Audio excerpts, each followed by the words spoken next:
कहानी कुछ ऐसी जो आपको सोते हुए जगा दे। रेनू की शादी हुए 5 साल हो गए थे। उसके पति थोड़ा कम बोलते थे पर बड़े सुशील और संस्कारी थे।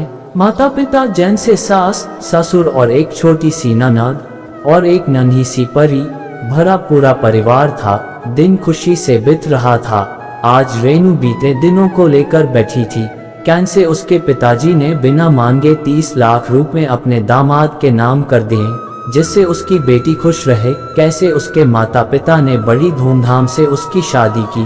बहुत ही आनंदमय तरीके से रेनू का विवाह हुआ था।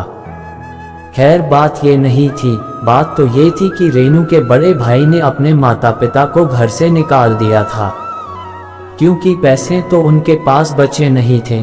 जितने थे उन्होंने रेनू की शादी में लगा दिए थे। फिर भला बच्चे माँ बाप को क्यों रखने लगे। रेनू के माता पिता एक मंदिर में रुके थे। रेनू आज उनसे मिल के आई थी और बड़ी उदास रहने लगी थी। आखिर लड़की थी, अपने माता पिता के लिए कैसे दुख नहीं होता। कितने नाजों से पाला था। उसके पिताजी ने बिल्कुल अपनी गुड़िया बनाकर रखा था। आज वही माता पिता मंदिर के किसी कोने में भूखे प्यासे पड़े थे। रेनू अपने पति से बात करना चाहती थी। वो अपने माता पिता को घर ले आए पर वहां हिम्मत नहीं कर पा रही थी, क्योंकि उनके पति कम बोलते थे, अधिकतर चुप रहते थे। जैसे तैसे रात हुई और रेनू के पति व पूरा परिवार खाने के टेबल पर बैठा था। रेनू की आंखें सहमी थी। उसने डरते हुए अपने पति से कहा, सुनिए जी, भैया भाभी ने मम्मी पापा को घर से निकाल दिया है। वो मंदिर में पड़े हैं, आप कहें तो उनको घर ले आऊं। रेनू के पति ने कुछ नहीं कहा और खाना खत्म करके अपने कमरे में चला गया। सब लोग अभी तक खाना खा रहे थे पर रेनू के मुख से एक निवाला भी नहीं उतरा था। उसे बस यही चिंता सता रही थी, अब क्या होगा। इन्होंने भी कुछ नहीं कहा। रेनू रुहासी सी औख लिए सबको खाना परोस रही थी। थोड़ी देर बाद रेनू के पति कमरे से बाहर आए और रेनू के हाथ में नोटों का बंडल देते हुए कहा, इससे मम्मी डैडी के लिए एक घर खरीद दो और उनसे कहना वो किसी बात की फिक्र ना करें, मैं हूँ।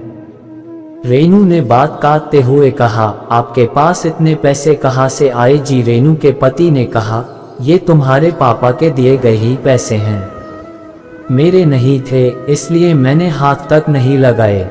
वैसे भी उन्होंने ये पैसे मुझे जबरदस्ती दिए थे, शायद उनको पता था एक दिन ऐसा आएगा।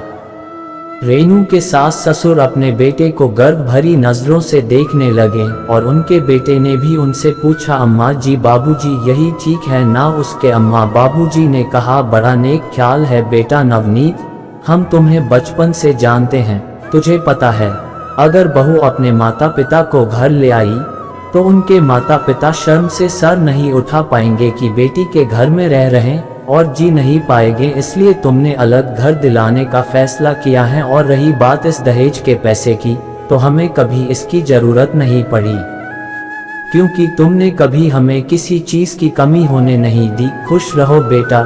ये कहकर रेनू और उसके पति को छोड़ सब सोने चले गए। रेनू के पति ने फिर कहा, अगर और तुम्हें पैसों की जरूरत हो तो मुझे बताना और अपने माता पिता को बिल्कुल मत बताना घर खरीदने को पैसे कहाँ से आए। कुछ भी बहाना कर देना, वरना वो अपने को दिल ही दिल में कोसते रहेंगे। चलो अच्छा, अब मैं सोने जा रहा, मुझे सुबह दफ्तर जाना है। रेनू का पति कमरे में चला गया और रेनू खुद को कोसने लगी। मन ही मन ना जाने उसने क्या क्या सोच लिया था।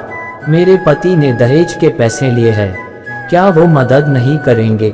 करना ही पड़ेगा, वरना मैं भी उनके माँ बाप की सेवा नहीं करूँगी। रेनू सब समझ चुकी थी कि उसके पति कम बोलते हैं पर उससे ज्यादा कहीं समझते हैं। रेनू उठी और अपने पति के पास गई माफी मांगने। उसने अपने पति से सब बता दिया। उसके पति ने कहा, कोई बात नहीं होता है, तुम्हारे जगह मैं भी होता तो यही सोचता। रेनू की खुशी का कोई ठिकाना नहीं था। एक तरफ उसके माँ बाप की परेशानी दूर, दूसरी तरफ उसके पति ने माफ कर दिया। रेनू ने खुश और शर्माते हुए अपने पति से कहा, मैं आपको गले लगा लूं। उसके पति ने हंसते हुए कहा, मुझे अपने कपड़े गंदे नहीं करने, और दोनों हंसने लगे। शायद रेनू को अपने कम बोलने वाले पति का ज्यादा प्यार समझ आ गया।